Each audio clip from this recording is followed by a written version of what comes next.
200 அடிக்க முடியாமலாம் பண்ண முடியாது. எப்படி பண்றது? அவன் 13 ஓவருக்கு 170 பக்கம் அடிச்சிட்டானுங்க.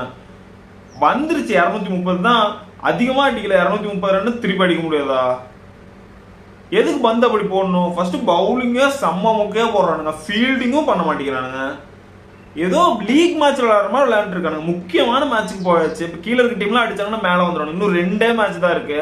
ஆர்ஆர் கூட ஆர்சிபி கூட. 2லயும் ஏதாவது ஸ்ட்ரகிள் பண்ணா பெங்களூர்ல போயிட்டு விளையாடுறோம், என்ன வேணா நடக்கும்.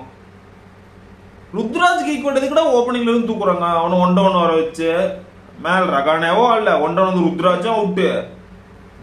மொயின் அலி மிட்சல் ஆடுற மாதிரி யாராவது ஆனாங்க, அந்த மாதிரி ஒரு நாக்கு ஆனாதான் 230 சேஸ் பண்ண முடியும். சும்மா கீழே கீழே கீழே அப்படியே அடிச்சுக்கிட்டு எல்லாம் அவுட் ஆகிட்டு போயிட்டாங்க. இன்னும் தோனி 6 அடிச்சா நீங்க கத்திட்டு இருக்கான் கிறுக்கனாட்டம். 2 பாயிண்ட் யாரு கொடுப்பா? பாயிண்ட் வச்சுதான் உள்ள போக முடியும். கடுப்பாத. தோனி 6 அடிச்சு உள்ள போயிடலாமா?